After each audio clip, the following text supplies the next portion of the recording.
Welcome back, and today we're talking about the day I became a god, episode 1. So like always, let's just jump into it.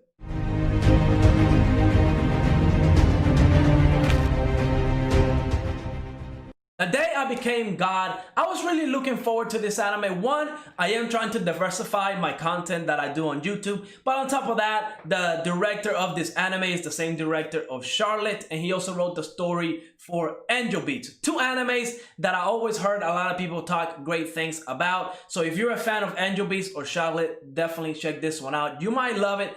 I personally loved every single second of this anime. I mean, I was just having so much fun with this one. I can't believe, the 20 minutes just felt like it was 30 seconds. I really wish we had every single episode out now so I could binge watch it, because I really want to know where this story is going to go. But gotta kind of break down the whole story and what this anime is all about. The main character, his name is Solta, and he encounters a mysterious little girl. She looks like an elementary school girl, and she's dressed like a nun, almost like she's cosplaying a nun. Very weird clothes, and she declares herself to be a god, and she knows everything. She's omniscient.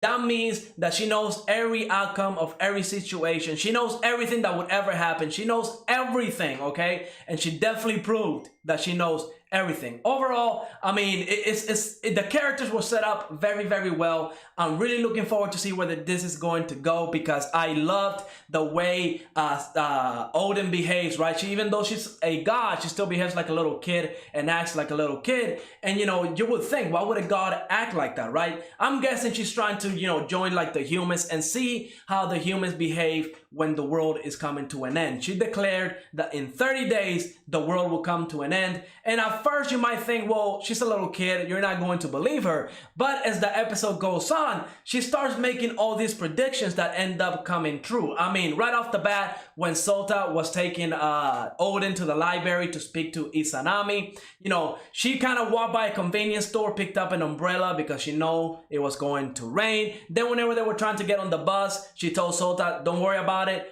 it's gonna be faster to walk. And he's like, no, there's no way. Well, long and behold, there was a traffic jam and they overtook the bus. I mean, everything Odin did in this episode was essentially telling Sota that she is a god, proving to Sota that she is a god, and she can predict every outcome. I mean, she predicted the horse races, which if you ever gamble with that kind of stuff, it's hard to do, right? It's hard to you got what, 8, 10, 12 horses running, and you don't know who's gonna come in first. She was able to guess every single order of all those horse races, and it was absolutely crazy, right? Nobody can do that. I mean, it's just impossible. She was able to guess it, so she definitely knows everything that's going to happen. Again, omniscient.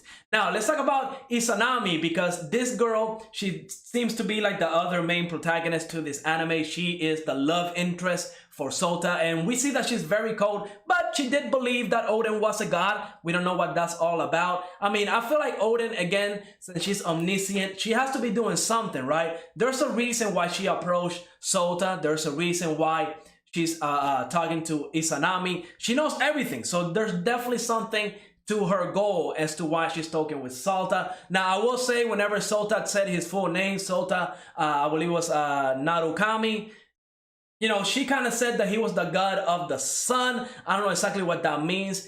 Is Sota a legit god? He just doesn't know about it yet. We're gonna wait and see what happens with that. I'm going to go ahead and guess that maybe he has a relationship with some type of gods. I mean, I still do not believe somebody that's omniscient would just approach Sota without knowing what he is, right? So I'm guessing that Odin has a little clue, or has a feeling or something, or maybe her powers cannot reach Sota, and that's why she has an interest in him. I mean, episode 1, there's a lot of crazy theories I can come up with, but I honestly cannot wait to get more of this anime. Now, once Sota actually believes that Odin is a god, Odin tells him, I can grant you a wish, I can make you do whatever you want, just tell me what you want and I will make it happen.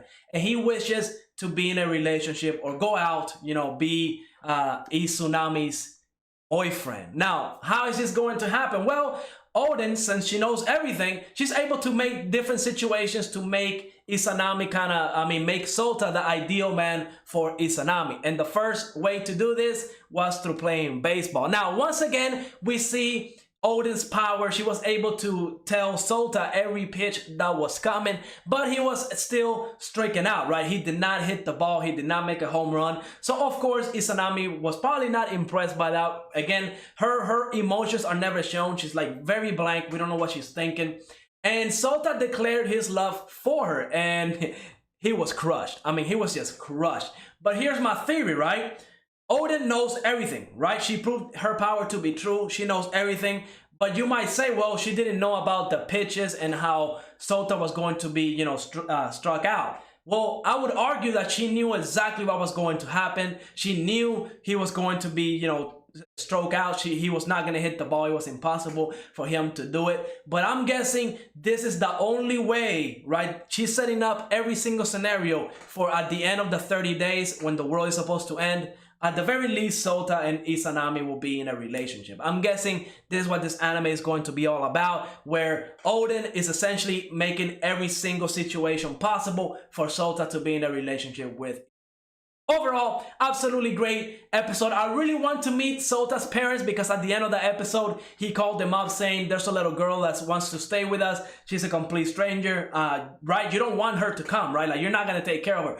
And his parents were like, well, no, how is she dressed? How old is she? And then they accepted her to come in and live with them. So I wonder if, again, since Odin is omniscient, I wonder if she set up everything up for her, Sota's parents, to accept her into their home. Overall, great episode. I cannot wait to get more. Absolutely fire. But let me know in the comments below what you thought of this anime. Go ahead, leave a like, subscribe, and I will see you on the next episode.